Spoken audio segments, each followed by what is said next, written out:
Hello and welcome to my channel. My name is Tanya. I'm a lifelong survivor of narcissistic abuse, and I have studied the Word of God enough to come out and share it with you. I'm not only going to discuss the topic of narcissism and share my own private personal experiences with you.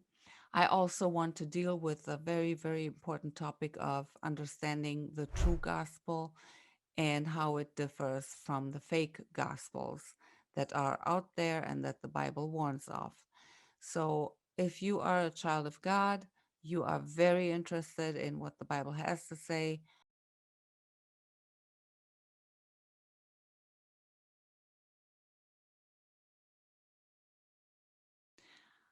Well, a normal human being does not just, you know, give up on their marriage just like that. A lot of things have happened before a normal human being decides that enough is enough. And if God approves of you leaving and divorcing this narcissistic individual, then, if God be for us, who can be against us, right? So God was always in the business of freeing his people. If you know the Bible just a little bit, you've heard the story, the true story of God freeing his people out of the slavery of Egypt. He led them out of Egypt, right? When God leads you out of Egypt, so to speak, or when God leads you out of a narcissistic marriage uh, that you thought you were dealing with somebody who saved, you were, married in the Lord, and you had only best intentions.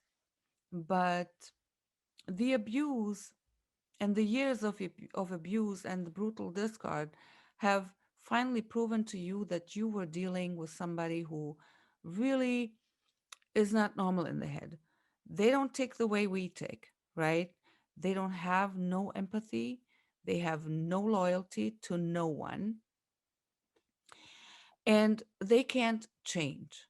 They cannot change. And I'm here to tell you that narcissists, psychopaths, sociopaths, they are on their way to hell.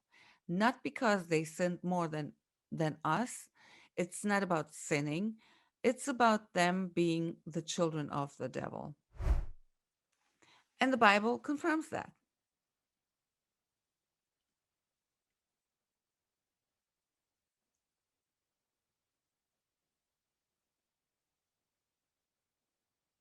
Guys, I've never before created videos where I'm in front of the camera.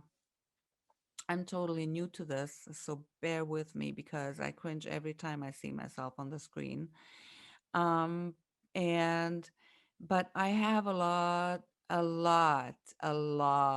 say on the topic of narcissism, psychopathy, and how it relates to the Bible, what God thinks of them, if you are obliged to stay in this misery forever, if you are to pray for them. Um, all these topics I want to address here on this channel, and it would be really great to see that you join into these discussions and you try to help others, right? Helping others, not to the extent that you forget your own healing, but us survivors, we tend to in our biggest crises to even, when your heart is broken and you are in so much pain, then you can relate to the pain of other people, right? And you know what helped you, and you've learned something that somebody who's just coming out of a relationship like this or wants to get out of it but doesn't know how, you want to help them. This is our nature, right? We are just this type of people. We want to help. Uh, we want to help other people to not be deceived by these devils. We want to help people to come out of this and to save themselves, right? So I've experienced this 3 months ago, and I'm here to tell you, I'm here to testify. I was a wreck. I was totally destroyed only 3 months ago.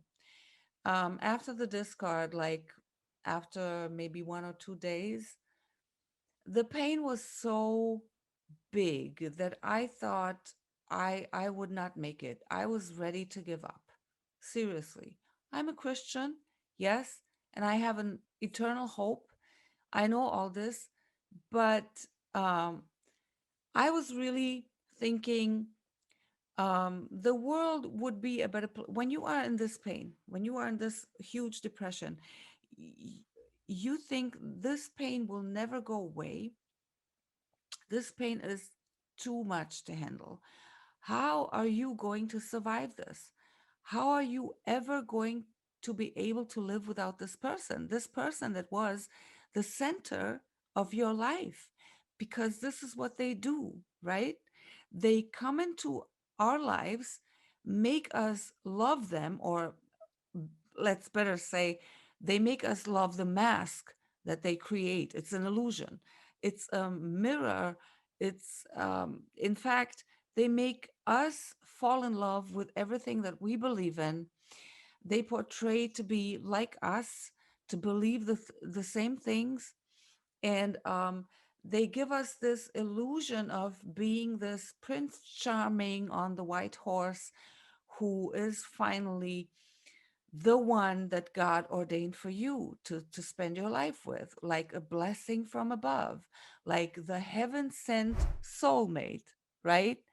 And you thank God every day for this person because there's nobody on the planet that you can think of who would fit better to you. Only to realize in the end that everything was fake. This whole person never existed. And this realization is so painful, but it's also healing. Once you go through this pain, and you need to go through it, it will not destroy you, but you need to feel it. You need to accept it. You need to mourn what you lost, because for you, this was real, right? You didn't know that it was fake. You loved this mask.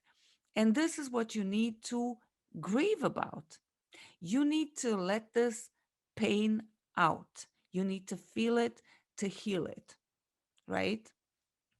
So there's no point in you running away from the pain. Certainly, you can't take all the pain in one day, one step after another.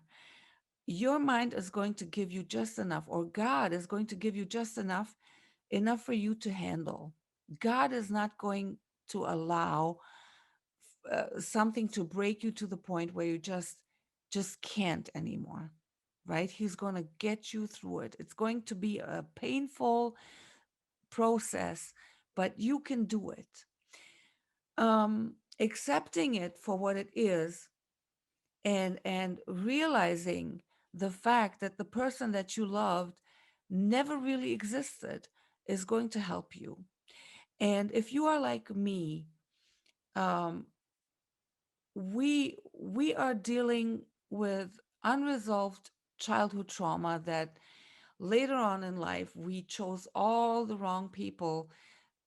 We were looking for the right things from the wrong people, right? From people who are not capable of love. They cannot love, they cannot feel empathy, and they don't want to. They are evil to the core. They take pride in being manipulative, getting away with it, getting away with cheating, and all these depraved things. So, if you have come to this channel, of course, you might have an idea that God would approve of you leaving, but you need, you know, other confirmation. Well, let me tell you, the best confirmation is to be found in the Bible, and not just, random verses taken out of context.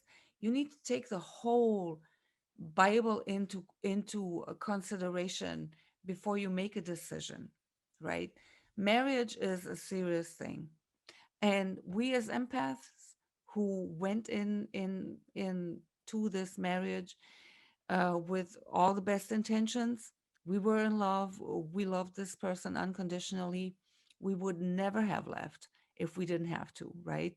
But the only way to deal with a narcissist is to seriously remove yourself. Remove yourself. There's nothing to fight for. There's nothing. The sooner you realize what you are dealing with, the sooner you learn how a narcissist ticks and how they think and how everything is just a game to them. They have no conscience. They have no conscience. And they don't see you. They will never see you for the amazing person that you are.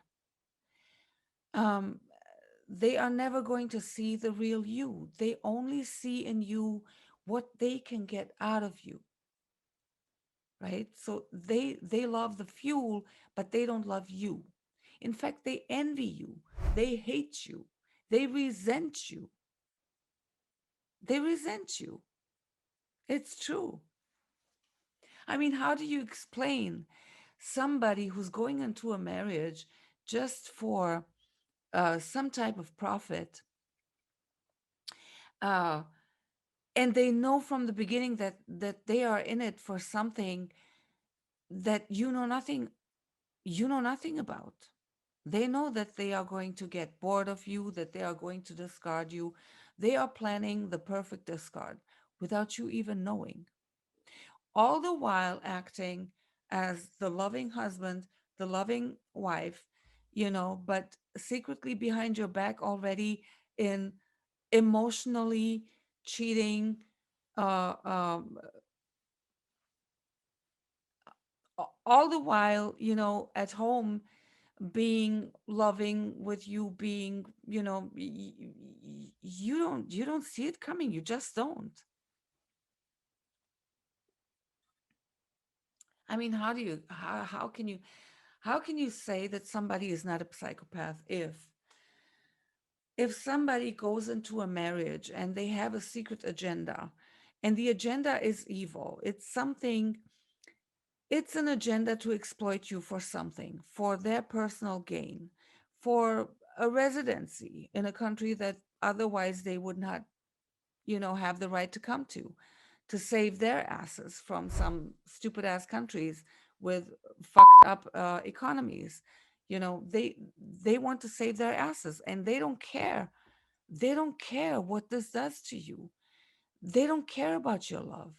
You know, they never loved you, and they want to be loved because when they can make you love them, when they can get you to love them, this is this is the open door for them to abuse you, to manipulate you, to use you, to exploit you, and to just thrive of hurting you. They thrive of hurting people. They are not normal in the head. They have no conscience. Their brains are not wired like our brains. And honestly, the Bible talks about children of the devil that are among us. We might be married to them. They might be in our families. They might be our friends, our bosses. They can be everywhere.